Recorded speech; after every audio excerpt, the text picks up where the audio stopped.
사랑하는 성도 여러분, 오늘은 성탄절입니다. 이 성탄절은 어떤 날일까요?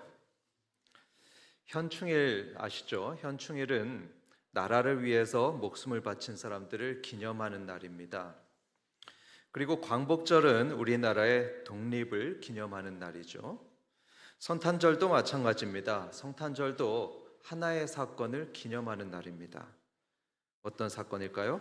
그것은 바로 하나님의 아들 예수께서 2000년 전에 이 작은 별 지구에 사람으로 오신 그 사건을 기념하는 것입니다.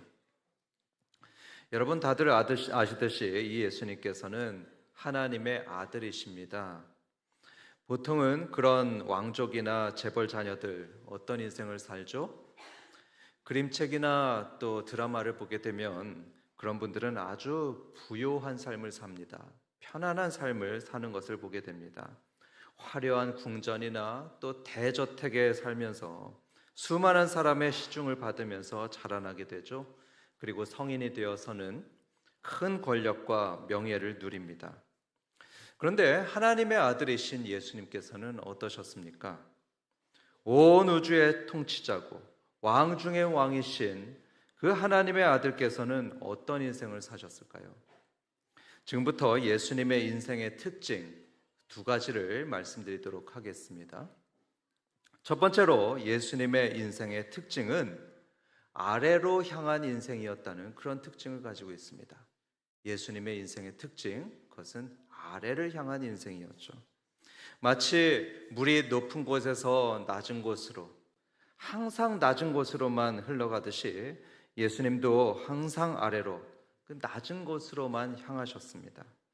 그의 시선과 발걸음은 항상 낮은 곳에 있었습니다. 우리는 어떻죠? 우리는 될 수 있으면 위로 가려고 합니다. 더 높은 곳으로 올라가려고 합니다. 저 피라미드의 꼭대기를 향해 한 칸이라도 더 올라가려고 그렇게 발버둥을 칩니다. 엘리트일수록 더 그렇죠. 엘리트일수록 더 높이를 말하고 있고요. 조금이라도 떨어지는 것을 죽기보다도 무서워합니다. 더 높은 곳에 갈 수 있으면 무조건 올라가려고만 하지 낮은 곳은 생각하지 않습니다. 그러니까 로스쿨에서도 이런 말을 하더라고요. 로스쿨에서 성적이 좋으면요, 판검사나 또 대형 로펌으로만 가지 다른 것은 잘 안 한다고 합니다. 그런데 예수님은 정반대였습니다. 항상 아래로만 향하셨습니다. 빌립보서 2장 6절부터 8절에는 예수님에 대해서 이렇게 기록하고 있습니다. 여기서 그는 예수 그리스도를 말하죠. 예수 그리스도는 근본 하나님의 본체시나 하나님과 동등됨을 취할 것으로 여기지 아니하시고 오히려 자기를 비워 종의 형체를 가지사 사람들과 같이 되셨고 사람의 모양으로 나타나사 자기를 낮추시고 죽기까지 복종하셨으니 곧 십자가에 죽으심이라. 여러분, 이 말씀처럼 하나님의 아들께서 이 사람의 모양으로 나타나신 것, 그 자체가 이미 낮아지신 것입니다. 여러분 한번 생각해 보십시오. 하나님께서는 어떤 분이시죠? 하나님은 이 광대한 우주를 지으신 분이십니다. 여러분, 이 우주가 정말로 크지 않습니까? 우리가 빛의 속도로 수백억 년을 간다 하더라도 그 끝을 알 수 없는 게 바로 우주입니다. 이런 우주를 만드신 분, 그분이 하나님이시기 때문에 하나님은 정말로 상상할 수 없는 그렇게 크신 분이십니다. 그런데 그렇게 크고 광대하신 하나님께서 이 피조물인 사람의 모습으로 오셨었죠. 그것도 아기의 모습으로 오셨습니다. 여러분, 이 로마 시대 때 아기는요, 정말 쉽게 버려졌던 존재였습니다. 만약에 그 아이가 여자이거나 또는 몸에 조금만 이상이 있어도 쉽게 버려졌습니다. 그렇게 약하고 무력한 존재가 아기였습니다. 그런데 그런 아기의 모습으로 하나님의 아들께서 태어나셨습니다. 낮아지신 것이죠. 게다가 예수님은 태어나실 때 화려한 궁궐에서 태어나지 않으셨습니다. 대신 냄새나는 구유에서 태어나셨습니다. 훗날에 모든 나라를 심판하고 다스리실 분이신데 왕자가 아니라 목수의 아들로 태어나셨죠. 그리고 여러분, 예수님은 살면서 누구를 만나셨는지 아십니까? 예수님께서 주로 만났던 사람들은 왕이나 귀족이 아니었습니다.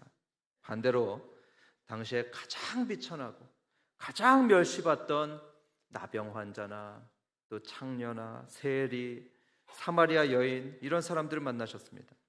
다시 말해서 신분 피라미드의 가장 아래, 사회의 가장 낮은 곳으로 발걸음을 향하셨던 분이십니다. 그리고 그들과 만나실 때는요, 예수님께서는 그들의 언어로만 말씀하셨습니다. 마치 과시하듯이 사람들이 못 알아듣는 신의 언어로 말씀하지 않으셨고요, 플라톤의 철학 용어나 무슨 신학 용어 또는 외래어도 말씀하지 않으셨습니다. 오직 사람의 언어를 쓰셨죠. 특별히 생활 언어, 그리고 또 서민들의 언어를 쓰셨습니다. 그러니까 어린아이들도 다 알아들을 수 있는 무슨 물고기 얘기, 또 농사 얘기, 이런 것들을 하셨죠. 다시 말해 철저하게 자신을 낮추신 것입니다. 그런데 가장 놀라운 것은 이것입니다. 가장 놀라운 것은 죄가 전혀 없는 분인데, 전혀 죄가 없는 분인데 죄인처럼 죽으셨다는 사실입니다. 빌립보서 2장 8절에서는 예수님에 대해서 이렇게 말씀하고 있습니다. 자기를 낮추시고 죽기까지 복종하셨으니 곧 십자가에 죽으심이라. 여러분, 죽음보다도 더 비참하고 죽음보다도 더 낮은 상태, 그런 게 있습니까? 없습니다. 그런 거 없습니다. 죽음은 존재가 가진 가장 낮은 상태입니다. 그런데 영존하시는 하나님께서 이 땅에 오셔가지고 죽기까지 하셨습니다. 스스로 낮아지고 더 낮아져서 죽음에까지 이르셨습니다. 이렇게 예수님은 태어나서 죽음에 이를 때까지 평생을 아래를 향한 인생을 사셨던 분이십니다. 두 번째 예수님의 특징을 말씀드립니다. 두 번째 예수님의 특징은 사람들을 위로하는 인생을 사셨다는 것입니다. 예수님은 사람들을 위로하는 인생을 사셨죠. 오늘 본문이 그것을 말씀하고 있습니다. 너희의 하나님이 이르시되 너희는 위로하라, 내 백성을 위로하라 했습니다. 이 말씀은 이스라엘이 바벨론의 포로로 끌려가서 고통받고 있을 때에 하나님께서 주신 예언의 말씀이죠. 언젠가는 이들에게 하나님께서 오셔서 이들을 위로해 주시겠다고 그렇게 예언하는 말씀입니다. 이 예언의 말씀대로 예수님께서는 이 땅에 오셨습니다. 오셔서 첫 설교부터 하신 게 무슨 말씀이냐 하면 위로의 말씀을 선포하셨습니다. 누가복음 4장을 보면 예수님께서 첫 설교를 하실 때 읽었던 그 말씀이 나오는데요, 제가 그 말씀을 한번 읽어보겠습니다. 주 여호와의 영이 내게 내리셨으니, 여기서 나는 예수님입니다. 이는 여호와께서 내게 기름을 부으사 가난한 자에게 아름다운 소식을 전하게 하려 하심이라. 나를 보내사 마음이 상한 자를 고치며 포로된 자에게 자유를, 갇힌 자에게 노임을 선포하며 여호와의 은혜의 해와 우리 하나님의 보복의 날을 선포하여 모든 슬픈 자를 위로하되 무릇 시온에서 슬퍼하는 자에게 화관을 주어 그 죄를 대신하며 기쁨의 기름으로 그 슬픔을 대신하며 찬송의 옷으로 그 근심을 대신하시고. 여러분, 이게 바로 예수님의 첫 설교인데요, 여기서 예수님은 앞으로 자신이 무슨 일을 할 거라고 예언하시냐면 한마디로 위로하실 거라고 하십니다. 모든 슬픈 자들을 위로하는 일을 하겠다 하셨습니다. 마음이 상한 자들을 고치시면서 위로하시고요, 포로된 자에게는 자유를 선포하셔서 위로하시겠다 하셨습니다. 실제로 예수님은 그렇게 사셨습니다. 정말 그렇게 사셨죠. 복음서를 여러분들 다 펼쳐보시면 예수님께서는 38년 된 병자를 찾아가셔서 그를 일으키시면서 위로하셨습니다. 또 마리아와 마르다 자매가 사랑하는 오빠가 죽은 일이 있었죠. 그 오빠가 죽어서 슬퍼하면서 울고 있을 때 예수님께서는 그들에게 다가가셨습니다. 다가가셔서 곁에서 함께 우시면서 그들을 위로해 주셨습니다. 심지어 예수님은 십자가 위에서 죽어가시면서도, 저 십자가 위에서 죽어가시면서도 거기서 뭘 하셨죠? 그 마지막, 그 극도의 고통 속에서도 옆에 매달렸던 강도를 위로해 주셨습니다. 오늘 내가 나와 함께 낙원에 있을 것이다, 위로해 주셨죠. 고린도후서 1장 3절과 4절을 제가 읽어보겠습니다. 찬송하리로다. 그는 우리 주 예수 그리스도의 하나님이시요 자비의 아버지시요 모든 위로의 하나님이시며 우리의 모든 환난 중에서 우리를 위로하사 우리로 하여금 하나님께 받는 위로로서 모든 환난 중에 있는 자들을 능히 위로하게 하시는 이시로다. 여러분, 제가 지금 두 구절을 읽었는데요, 이 두 구절 속에 위로라는 단어 몇 개 나왔는지 아십니까? 4번이 나오고 있습니다. 4번. 이처럼 하나님은 위로의 하나님이십니다. 위로의 하나님이시기 때문에 이 땅에 오셔서 사람들을 위로하셨습니다. 그리고 지금도 성령으로 우리와 함께 하시며 때마다 우리를 위로해 주고 계시는 그런 분이십니다. 감사하게도 우리 한박교회는요, 이번 성탄절을 맞아서 이런 예수님의 삶을 본받아 살아가고 있습니다. 그렇게 대단한 일은 아니지만 우리 역시 예수님처럼 낮은 곳으로 가서 위로하는 사역을 하고 있습니다. 여러 가지 하고 있는데요, 2가지 예만 들어보도록 하겠습니다. 첫 번째로 우리 교회는 지난주에는 미래자립교회 목사님들에게 성탄 선물을 드렸고요, 또 이번 주에는 아동 보육시설인 천양원 아이들에게 선물을 전해줬습니다. 다들 얼마나 기뻐했는지 모릅니다. 큰 기쁨과 위로를 그분들께 드릴 수 있었습니다. 특별히 저기 현충원 옆에 있는 그 천양원 아이들, 여러분 어떤 아이들인지 아십니까? 그 아이들은 부모님으로부터 선물이라는 것을 받아본 적이 없는 아이들입니다. 왜 그러냐면 부모님들로부터 버림받았기 때문입니다. 또는 학대받아서 보호받는 아이들입니다. 그래서 평생을 자기가 원하는 선물을 받아본 적이 없습니다. 그런 29명의 아이들에게 이번에 우리 교회는 성탄 선물을 주게 되었습니다. 아이들이 직접 선물을 고르게 했습니다. 그래서 아이들이 원하는 그런 레고부터 해서 면도기 또 청소기까지 한 10만 원 정도의 선물을 아이들에게 전해 주었습니다. 한번 사진을 보여주시겠습니까? 이 선물들을 지난 화요일 날 전해줬었는데요, 담당자가 이런 말씀을 하셨습니다. 어제 저녁에요, 아이들의 얼굴에서 미소가 가시질 않았습니다. 분명히 그럴 겁니다. 그럴 수밖에 없죠. 처음으로 자기가 고른 선물을 가졌던 거니까요. 기뻐할 수밖에 없습니다. 아이들은 아마 예수님의 사랑을 느꼈을 것입니다. 아, 교회는 따뜻한 곳이구나. 예수님 믿는 사람들은 따뜻한 사람들이구나.